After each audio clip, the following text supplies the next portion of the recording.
Whoops. I forgot to do a couple things. Hold on one second. There. I need to set up the audio recording. I need to start the audio recording. That's done. I'll need to close that so it doesn't bother me, and that so it doesn't bother me. Right. How's everybody doing? Yeah. John McKee with the roll call. John, Bill, Matthew, Hank, Roger, Donna, Frank, Randy, Chuck, Eugene, Gary, Dow, Paul, and Webb. On your mark. Before we start, I know I'm wearing a t-shirt again, but check out this t-shirt. I'm really excited. It's not official. It's from T Public, but what can you do? Yeah, t-shirt story inbound. There's Bill Kempthorne. That's right. AFC Richmond, coached by Ted Lasso. So I caught this on T Public a while ago, and I did hit record. Thank you, John. Caught this on T Public a while ago, and it's something like $20, I think. But they run these sales regularly where things are less expensive. And it was down to, I think, $13. And I almost got it. But then I had a birthday coming up and thought maybe I shouldn't. And then I showed it to the only person who might have gotten me this t-shirt, and she had never seen it before. And so I was like, right, I'm getting it next time it goes on sale. And then it went on sale like a day later. So I am a proud supporter of AFC Richmond, even if they did get relegated. That's fine. They'll be back. You can see I've actually been a fan for years because it's distressed. Almost didn't get it because it came pre-distressed, but you know what? No spoilers. What? No spoilers. That'd be like saying the Red Sox won the World Series or didn't. It doesn't matter what happens with the team on Ted Lasso. Doesn't matter what happens with individual players. Not on the field anyway. Oh, it's that kind of show. Anyway, speaking of that kind of show, let's do a show. Oh, wow. I don't even have a title for this or like a thing that I say at the beginning. Yeah, I should probably think of one, huh? Here we go, I guess. Well, I don't know. Yeah, let's do that one. There's invasive, and then there's invasive. It is Thursday, the 18th of March, 2021, and this is macOS Can Live. Greetings and salutations. I'm Ken Ray, welcoming you to another edition of macOS Can Live. This thing that we do, well, you know, in the afternoon. Yeah, we'll talk about the show in a little bit. Let's talk about some other stuff though, because we got a thing that we're doing. So I do a few different shows. I do this show. I do macOS Ken, which is a daily Apple News and news related to Apple News show. I do a show called In a Few Minutes, which is a conversation show. Me and somebody else I know, sometimes better than others, just, you know, shooting the breeze, talking about tech stuff, having a bit of fun, doing a little of the old chin wag, as they say. And that gets cut up into 5 different things. So that comes out every day. And then I also do a show that I produce for a company called Secure Mac. That show is called The Checklist. And the checklist is running late this week. Normally the checklist comes out on Thursday. And I was actually sitting down to write the checklist very late last night because my schedule this week has been all kinds of screwed up.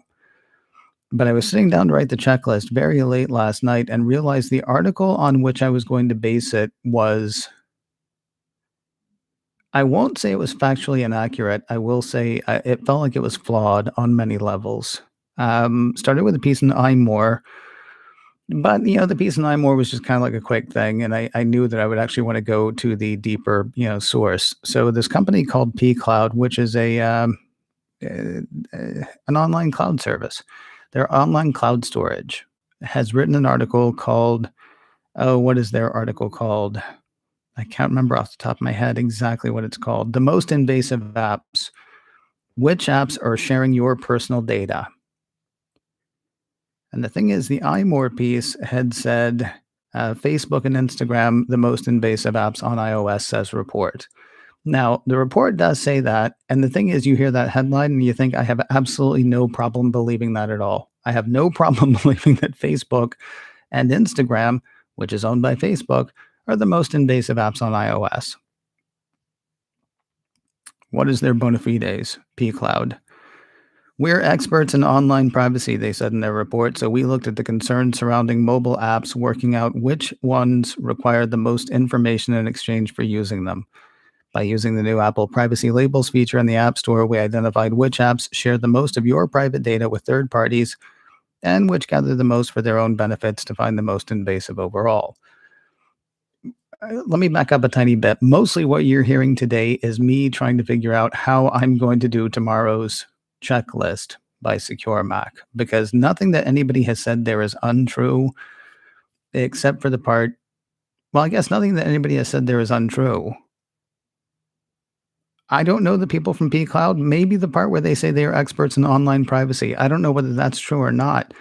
Here's the thing, though, what they said in that article, what they said in that little part of their post, um, by using the new Apple privacy labels, that is no reason to post that article then, because we know that those are all self-reported, and we know that there have been concerns about whether their self-reporting is accurate.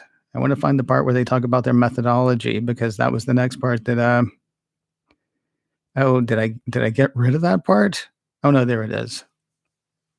The study used the new Apple privacy labels featured in the App Store, which categorizes all the information that can be collected by users by apps, on users by apps into 14 categories and how they're used.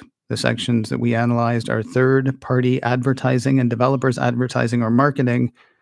To identify the worst apps for sharing your data with third parties, we use the third-party advertising section, marking each app out of 14 for how many of the 14 categories they track. The same was done to see which apps collect the most data from their own marketing or for their own marketing using the developers advertising or marketing.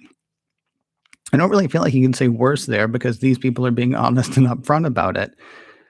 I had concerns when Apple first started talking about the app privacy labels that what was going to happen is it would just be this wall of information on apps that we already use, and we'd go ahead and keep using them anyway. And you know what? We have. YouTube takes a ton of information every time you use the iOS app. And I guess we're all okay with that because we all keep doing it. I don't use Facebook almost any, but I'm sure just the tiny little bit that I use Facebook, which is just to check on like a couple of relatives, seriously, I'm sure the tiny little bit of that I use Facebook is enough that I'm giving away a ton of information. I do still use Instagram. What really bothers me is the indication that, well, these apps are safe and these apps are not safe. And we know because we've actually looked into what they're telling us in the App Store. But what they're telling us in the App Store is only what they're telling us in the App Store. There was a Washington Post piece that came out in January. I have that right here. The guy said, I downloaded a de-stressing app called the Satisfying Slime Simulator that gets the App Store's highest level for privacy. It turned out to be the wrong kind of slimy, covertly sending information, including a way to track my iPhone, to Facebook, Google, and other companies. When the guy was writing the column, Apple still had an inaccurate label for satisfying slime. And it's not the only deception. When this person says they spot checked what a couple of dozen apps claim about privacy in the App Store, they found more than a dozen that were either misleading or flat out inaccurate. But please go by what, everybody is just saying in the App Store. You see, what's funny to me and what really kicked me off on this whole thing was because I didn't even get to the methodology part until I was reading the full thing from pCloud, and they deemed Clubhouse the second least invasive app on the App Store. Clubhouse. Signal is number one. And certainly their marketing leads us to believe that that is the case. It's going to be sad when we all find out that that wasn't the case. But, for right now, we're using that because we're turned off by Facebook and their privacy thing with WhatsApp. And of course, We don't want to use Facebook Messenger for the same reason. The guys over at the checklist, no, I'm sorry, over at Secure Mac.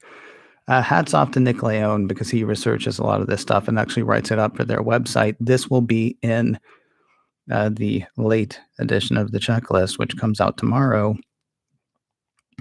Um, Clubhouse indicates that they do take a lot of information, but they only use it for their internal stuff. They may also use it to promote themselves. And all that's kind of standard, right? The problem is, again, it's only what Clubhouse is telling people. Now, Clubhouse is new, Clubhouse is a startup. A lot of times it's ready, fire, aim when it comes to security. August Trometer was telling me the different times that he's gone in to be a chief information officer at a bunch of different places that he's worked, startups. He really quickly becomes one of the most hated people in the organization because he gets there, he looks at what they've done, he finds out that they have given nary one thought to security and says, right, we have to stop everything, we have to pull everything back, we have to go again because the security thing can't be something we fix later. It is literally closing the barn door after the horses are out. Well, not literally, because he didn't work for a barn. Be funny if he did, though, and he got there and he's like, "Oh, I see your problem. The horses are all gone. We need to get them back and then close the door, not close the door and hope that they return." Researchers at the Stanford Internet Observatory discovered that Clubhouse user and chat room IDs were being sent to servers unencrypted, considered a poor security practice for any app. The Clubhouse API contained a flaw that was allowing third parties to scrape in-app audio and broadcast it via alternative platforms. Now, you see, that wasn't on their label because either they didn't know or they don't care or they think you don't care. Who knows which? And again, I'm not saying anything bad about what the people at Clubhouse are doing intentionally, but there appear to be issues. And oddly enough, that's not on their poster in the App Store. The other thing is, Nick goes on to say, Clubhouse appears to collect a lot of user data, contact information and contacts, usage data and user content, identifiers, and other types of data. Clubhouse also records audio from private chat rooms, though they say they only retain it temporarily and in encrypted form. According to the developers, this audio is only accessed if there is an incident report, otherwise it's deleted. The app developers' full privacy policy spells out how they use the personal data. That's not the part I wanted to get to. The part I wanted to get to, did I forget to highlight that? Oh, there it is. I was just about to read it. The app developer's full privacy policy spells out how they use the personal data, which includes sharing with third parties or with future business partners if the app is ever acquired by a larger company. Sure, because they won't control it at that point. But they are collecting this information. They are holding on to this information. And while they say they're only holding on to the information, to make it work better, one of the things that might make it work better is if they're able to sell it for a ton of money because they have all this information that now suddenly can be turned over to all these people that you were assured nobody was ever going to see or be traded or sold. So if you can figure out how to make that into a good show without making it ranty. See, I get caught on pedantry, but the problem is the iMore piece said Facebook and Instagram, the most invasive apps on iOS, says report. You go in and read the report, and it turns out they're slicing and slicing and slicing and saying, okay, based on what somebody is telling us, and this has been a thing that a number of people have already called Apple out for even before the Washington Post piece. They're just taking developers' words on it. And if somebody comes to them later and says, hey, it turns out these guys are doing this, then Apple says, oh, we're going to have to look into that. They occasionally audit some of the things that are being said, but there's over 1 million apps in the App Store. They can't catch them all. They're not Pokemon, for crying out loud. You can't catch them all. And maybe they wait for something big to bubble to the top. Maybe something like Clubhouse gets more notice because Clubhouse has gotten so much notice. Maybe Parler gets more notice because obviously it was, at the center of attempted insurrection. My biggest concern is that somebody writes a headline that says, "Here are the unsafe apps," and then they say, "We're experts in online privacy." And so you think, "Okay, well, they say that those are the ones that are unsafe, so I guess these other ones are safe." And then somebody else picks it up, and because it is a whole, like, 3 or 4-page report that this cloud storage company. And why are they writing that? That's the other thing. What they sell is cloud storage. What they sell is cloud storage. Why are they writing something that indicates that they're actually able to tell you how safe things are in the App Store? It's so, I guess, their name gets out there because guess what? That report got picked up by somebody else who then whittled it down a bit more and made it seem like the natural bad guys when we think about privacy, Facebook and Instagram, are the bad guys, and they are. Honestly, though, I feel like Facebook and Instagram should be applauded in this story because they're actually saying what they're doing, and we still go, you know? Anyway, that's how my day's going. How's yours? So we need to talk about this show, and we'll talk about it in just a moment. First, I want to let you know about another show that I do. Tomorrow is Friday, which means tomorrow is when Jeff Gamet spins the wheel of stuff. I don't remember.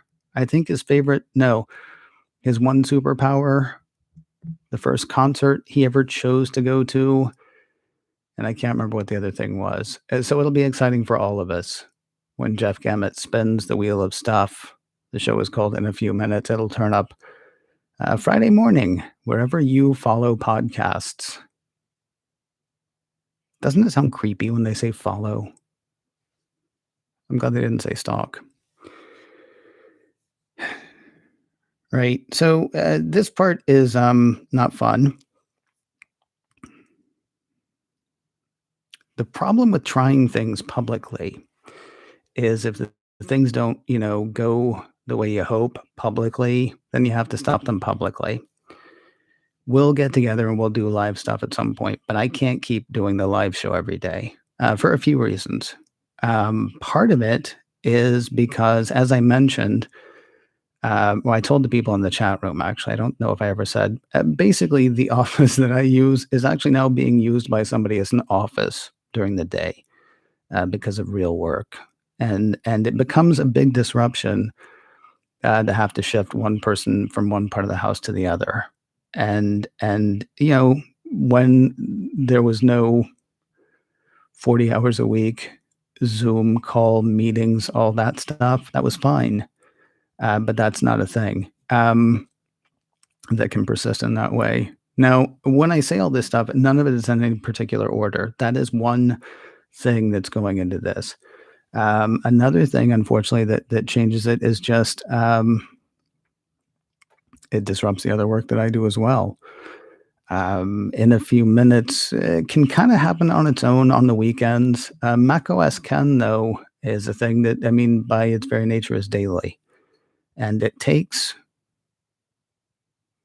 not a full 8-hour day, but it takes longer, I think, than a lot of people would expect. And it turns out, preparing for this show for at least an hour, maybe a little bit more every day. And I know you say, really? You prepare for it for an hour? Really? Yeah, I do. Preparing for this for an hour every day and then sitting down and doing it for about half an hour to 45 minutes, depending on the time in the chat room. And then, of course, turning it around and putting it out and doing the YouTube artwork and all that stuff. That is eating into the macOS Ken time. That week that I had off last week when I was trying to figure out how this was going to work with the other new job in the house, macOS Ken was coming out earlier. Things were getting done in a more timely fashion, and I was getting more rest. So that's another thing. I feel like there was a third thing too. There was a third that might come to me. So I'm sad to say, and I'm really sad to say that we can't do this every day anymore. And mostly I'm sad because there have been some people who have started subscribing to the audio podcast. To be completely honest, 6 months in, 5 or 6 months in, the numbers aren't quite as big as I had hoped. But maybe that's better because if the numbers were a little bit bigger, it might be harder to do this thing that, honestly, right now anyway, it just has to go this way. I wish it didn't. I would love to find a way to come back and do this again. Maybe daily, maybe weekly. I don't know. If you have any ideas, please send them to me. Info@macoscan.com. INFO, info@macoscan.com. Because this is a fantastic part of my day. This is probably my favorite part of my day, except for the parts where I was sleeping well. It's little things, right? It's trade offs, and you hate to make them, but sometimes you have to. So we'll do this again tomorrow. So I didn't want to just like say, by the way, we're done. Although I kind of feel weird now. We're going to come back and do like a show tomorrow, but we're going to come back and do a show tomorrow. If you've got any ideas on like, how to do something like this, feel free to send them my way. Info@macoscan.com, as I say. Also, if there's anything in particular you want to talk about tomorrow, tomorrow's your chance. So email me or hit me up on Twitter or whatever you want to do. People in the chat room, stick around. We'll talk. Everybody else, macOS Ken goes tomorrow morning. There will be an edition of the checklist tomorrow. In a few minutes, happens tomorrow morning as well. We will do this again one more time tomorrow afternoon, and I will talk to you soon.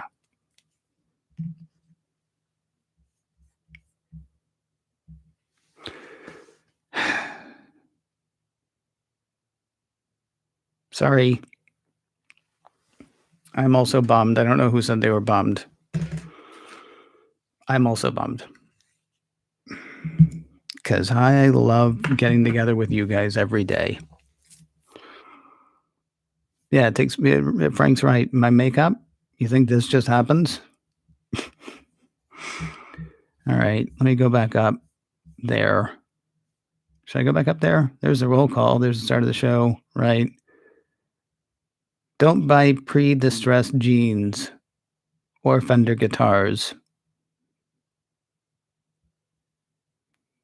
Nice. Distressed shirts for a fictitious football team is just period correct cosplay, which is okay. That's what Matthew says. I agree, Matthew. Plus, look at that guy. Look at him. Look at that guy right there. I'm a fan.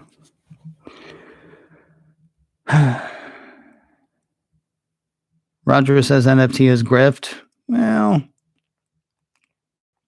you can see ways that it might not be at some point, but yeah.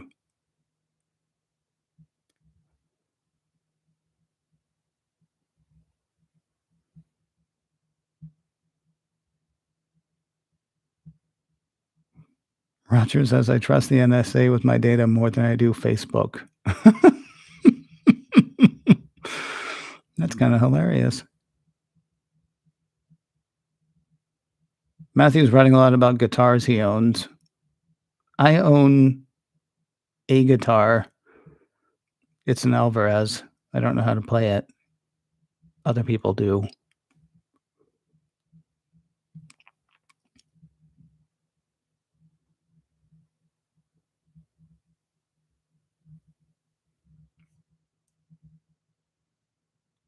John says maybe I could solve the preparation problem for the show by not preparing. Interesting.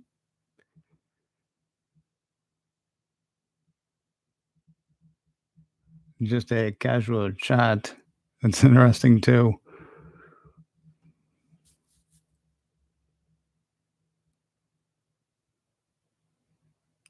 Yeah, Media Cafe says maybe a weekly show or something unscheduled. Yeah, I like that as well. I know you can only do so many shows. See, Gary says you can only do so many shows, and I was pushing it there with 4, 3 of them daily. I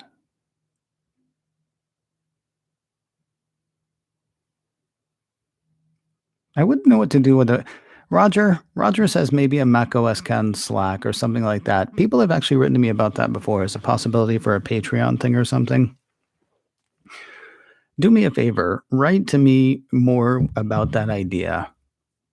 because I would look into something like that if I had any idea what we were talking about. I mean, I have Slack for a couple of business. Well, one now. I used to have one for the Roddenberry thing, and then I've got one for something else too, tied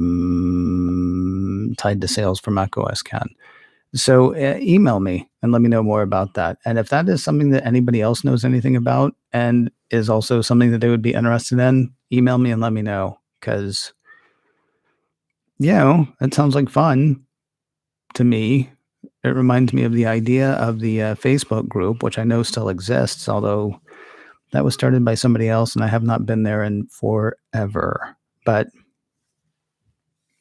if anybody's interested in that, let me know more, please.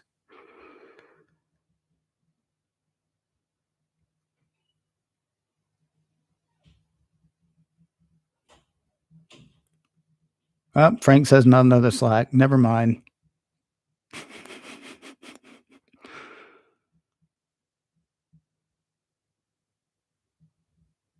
Oh, interesting. Matthew thought that it was Laika, the dog, the cosmonaut, featured in Guardians of the Galaxy, if memory serves, in the collector's collection.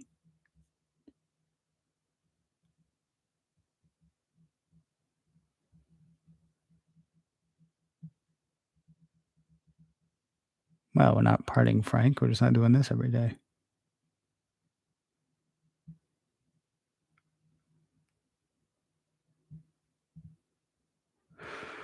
Oh, that's kind of funny.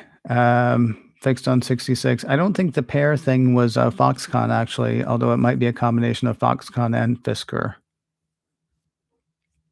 He asks if Foxconn is code naming the car production after a fruit. I don't think it was them. That's kind of funny. Maybe pre-pair can actually sue Fisker, though. Friday night wrap up, unfortunately, Roger, would not work for me because Friday night, my special lady friend and I mean, we don't go anywhere because you can't go anywhere, but we sort of do, date night. That's a funny idea. Matthew says maybe do macOS Ken Spanish Inquisition style because nobody expects the Spanish Inquisition. That's true, but then nobody would turn up because they wouldn't be expecting it.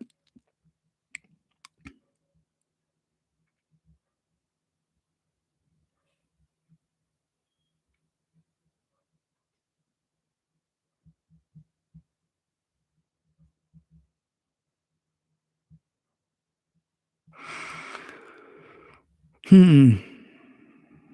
There's a Joko song about Leica, really? I did not know that.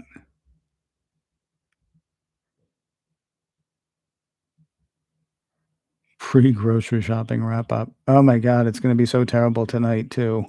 Because somehow we've run out of all the food, which I don't understand because we've been shopping every week, and yet this week, like, seriously, all the cupboards are bare. I think it's because there was enough stuff last week that was like, "Well, we don't need that, we got that. We don't need that, we got that." Now you go in there, it's like, pack of gummy bears from last Easter. That's not true. That part's not true. But seriously, the cupboards are bare. So today, yeah, I'm gonna be out. Whatever. You didn't need to know that.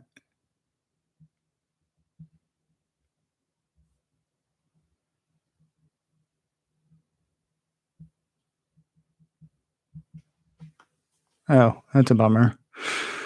Well, it's not surprising because I don't think things really ended well for Leica, did they? Except for the camera brand, I suppose. All right. We're at the bottom of the list, and so I gotta go and turn this into a thing, and then yeah, gotta go shopping, and then come back and write macOS Ken and write the checklist. So yay! Um, emails, ideas, whatever, send them, and we'll talk tomorrow. Have I watched For All Mankind yet? We just started it, and it's pretty good. I will tell you, Gary, I watched the first little bit of it. I am just not a fan of Ronald D. Moore. I'm not.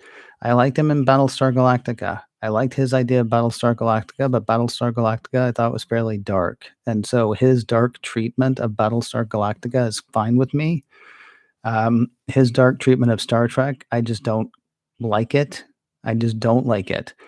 And it's not surprising to me that the guy who, like, was instrumental in some of the darkest Star Trek looks at the space race and says, "Yeah, but what if it had gone poorly?" You know what I mean? I wanna love that show. I want to love that show. I know John McKee is a huge fan of that show. I have lots of friends who are a huge fan of that show, and I wanna like it, but man, it's just a bunch of consternation, you know? And I know it wasn't all beautiful and perfect. I know, there was probably hardship, but the whole thing is under the patina of one of the greatest triumphs of the US in the 20th century. Ooh, but what if it had sucked, right?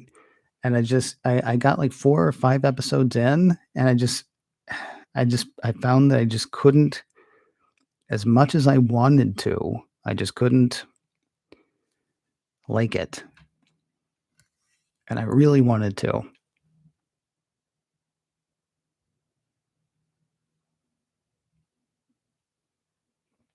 I would love it if they revived Firefly. Right, right, right, right, right.